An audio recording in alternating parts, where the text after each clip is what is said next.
అటువంటి ప్రణవస్వరూపుడైన విశ్వరూపుడైన పరమాత్మకు నమస్కారం చేస్తూ విష్ణు నామంలోకి వచ్చాం. విష్ణు అంటే వ్యాపకుడు, ప్రధానమైన అర్థం వ్యాపకుడు. పైగా మొత్తం సహస్రనామాలు ఎవరో ఆయన పేరు ఇక్కడ వచ్చింది రెండవ నామంలో. ఎవడు విశ్వమో అతడే విష్ణువు. అయితే ఈయన ఏ విధంగా వ్యాపించి ఉన్నాడు అంటే వ్యాప్య నారాయణ స్థిత అని మనం అంటూ ఉంటాం. విశ్వమంతా అణువు మొదలు బ్రహ్మాండం వరకు ఆయన వ్యాపించనిది లేదు. ఇక్కడ విష్ణువు ఉన్నాడు, ఇక్కడ లేడు అనేది లేదు. సర్వత్రా వ్యాపించున్నటువంటి వాడు విష్ణువు. కనుక ఈ అర్థరూపంగా ఒక్కసారి భావన చేసినట్లయితే విష్ణువు తప్ప మరేదీ లేదనే భావం మనకు కలుగుతుంది. అది కలిగితే ధ్యానం అవుతుంది. ఇక్కడ ఎవరికైతే ఆ భావం కలుగుతుందో వాడికి అడుగడుగున విష్ణు రక్ష ఉంటుంది. విశ్వము విష్ణువు రెండు అర్థమైపోతే చాలండి, ఇంకా ధన్యత అదే వచ్చేస్తుంది.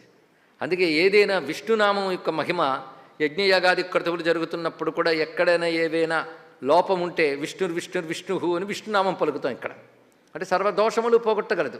సర్వము విష్ణువైనప్పుడు విష్ణువు దోషరహిత అయినప్పుడు ఇంకా దోషం ఎక్కడుంది? కనుక తెలిసి విష్ణునామములు అన్నటువంటి వాడికి ఏ దోషము ఎందుకుండదు అంటే సర్వము ఆయనే అనే భావన చాలా ముఖ్యమైనది. ఈ భావనే కలిగినటువంటి మహానుభావుడు ప్రహ్లాదుడు.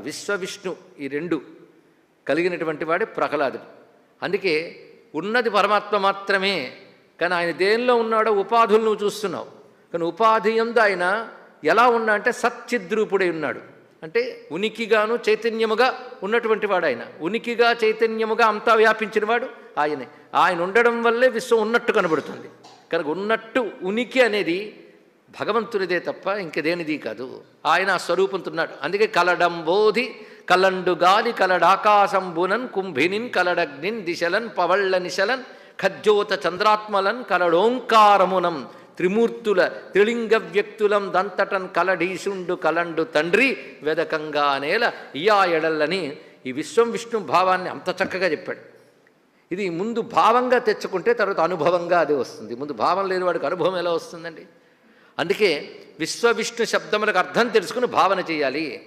హనుమాచార్యులు వారు దీన్ని హరినీమయమే అంతాను అరసి నిన్ను శరణని నాను అని కీర్తనలు కూడా చెప్పారు. అంతా నీమయమే. అందుకే పోతన గారు కూడా హరిమయము విశ్వమంతయు హరి విశ్వమయుండు సంశయింపక పని లేదు హరిమయముగాని వస్తువు పరమాణువు లేదు అన్నాడు. ఇక్కడ హరిమయముగాని వస్తువు. కానీ నిరంతరం ఈ భావన చాలా విశేషం. అందుకే విష్ణు శబ్దం ఎంత మహామంత్రం అవుతోందంటే ఋగ్వేదంలో ఒక మంత్రంలో విష్ణువు గురించి అసలు విష్ణు సూక్తములని వేదముల్లో చాలా ఉన్నాయి. అన్నీ విశేషమే. ఇదం విష్ణుర్విచక్రమే త్రేధాని దదే పదం అంటూ వేదమునందు విష్ణు సూక్త మంత్రములు చాలా ఉన్నాయి. ఒక్కొక్క సూక్తము చాలా గంభీరమైన అర్థాన్ని మనకు తెలియజేస్తుంది. అంతేకాకుండా ఋగ్వేదంలో ప్రత్యేకించి తముస్తోతారాహ పూర్వ్యం యథావిధ ఋతస్య గర్భం జనుషా పిపర్తన అస్య జానంతో నామ చిద్వివిక్తన మహస్తే విష్ణో సుమతిం భజామహే అని ఋగ్వేదంలో ఒక మంత్రం కనబడుతోంది. ఇది మనం అర్థం చెప్పుకోవడం గనక స్వర విషయంలోకి వెళ్లకుండా పదాన్ని మాత్రం చెప్పుకుంటున్నాం. విష్ణో సుమతిం భజామహే. ఇక్కడ నామం పలకడం ఎంత గొప్పది అనేది వేదముల్లోనే ఉందన్న మాట చెప్పుకున్న. వేదములు అనేక చోట్ల నామ వైశిష్ట్యం చెప్పబడింది. ఇది తెలియక అధునాతలను చాలామంది వేదకాలంలో నామము భక్తి ఇవేమీ పెద్ద లేవు అనుకుంటారు. కానీ వాడు సమగ్రంగా వేదాన్ని పరిశీలించలేదు. వేదంలో లేనిది సనాతన ధర్మంలో లేదు. ఇది తెలుసుకోండి. పురాణం కానీ ఇతిహాసం కానీ వేదంలో ఉన్నదే చెప్పింది.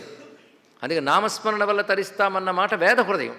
ఇక్కడ కూడా అస్య జానంతో నామ చిద్వివక్తన మహస్తే అనే మంత్రం కూడా చాలా విశేషమైనది.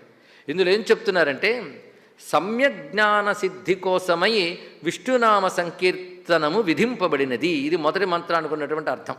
సమ్యక్ జ్ఞానం సంపూర్ణ జ్ఞాన సిద్ధి కోసమే భగవన్నామం ఉన్నది. అంటే భగవన్నామ సంకీర్తన వల్ల సంపూర్ణ జ్ఞానము సిద్ధిస్తున్నది. సంపూర్ణ జ్ఞానం అంటే భగవద్ అనుభవం లేదా బ్రహ్మానుభవం సిద్ధిస్తున్నది. కానీ నామం అంత విశేషమైనటువంటిది. అదేవిధంగా స్తోతలారా అంటే స్తుతించే లక్షణం కలిగిన ఓ జీవులారా మీకు చెప్తున్నది ఏంటంటే సత్యసారమైన ఆ పురాణ పురుషుని యథార్థ జ్ఞానంతో స్తుతించి జన్మ యొక్క పరమార్థాన్ని పొందండి.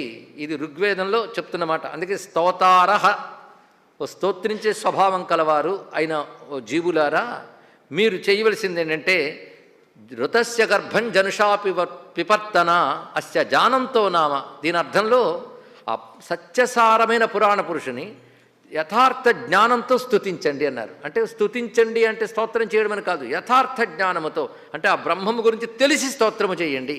అందుకే అర్థాలు చెప్పుకోవడం, తెలిసి చేసిన స్తోత్రానికి శక్తి ఎక్కువ గనక అని చెప్తూ ఇంకో మాట అన్నారు. ఇతరులు కీర్తించినా కీర్తించకపోయినా మీకు చెప్పాం కానీ మేము మాత్రం ఆ విష్ణువుని కీర్తిస్తూ ఉన్నాము అని ఈ మంత్రానికి అర్థం. అంటే అందరికీ చెప్పాడు మంత్రంలో ఋషి, మీరు చెయ్యండి, మీరు చేసినా చేయకపోయినా మేము మాత్రం చేస్తున్నాం ఉన్నారు ఇక్కడ. అంటే విడవకుండా చేయవలసింది విష్ణు సంకీర్తనమే. అందుకే అనేక రకాల కబుర్లు కంటే, క్రతువులు కంటే గొప్పది భగవన్నామం. అది వైశిష్ట్యం. అందుకే ఆ 1000 నామాల కూర్పులోనే ఒక అద్భుతం ఉన్నది. 1000 నామం తర్వాత ఏ నామం ఉండాలి అనేటటువంటి ఆ కూర్పు చాలా అత్యద్భుతమైనది. దీన్ని కూర్చున్నవాడు వేదవ్యాస భగవానుడు.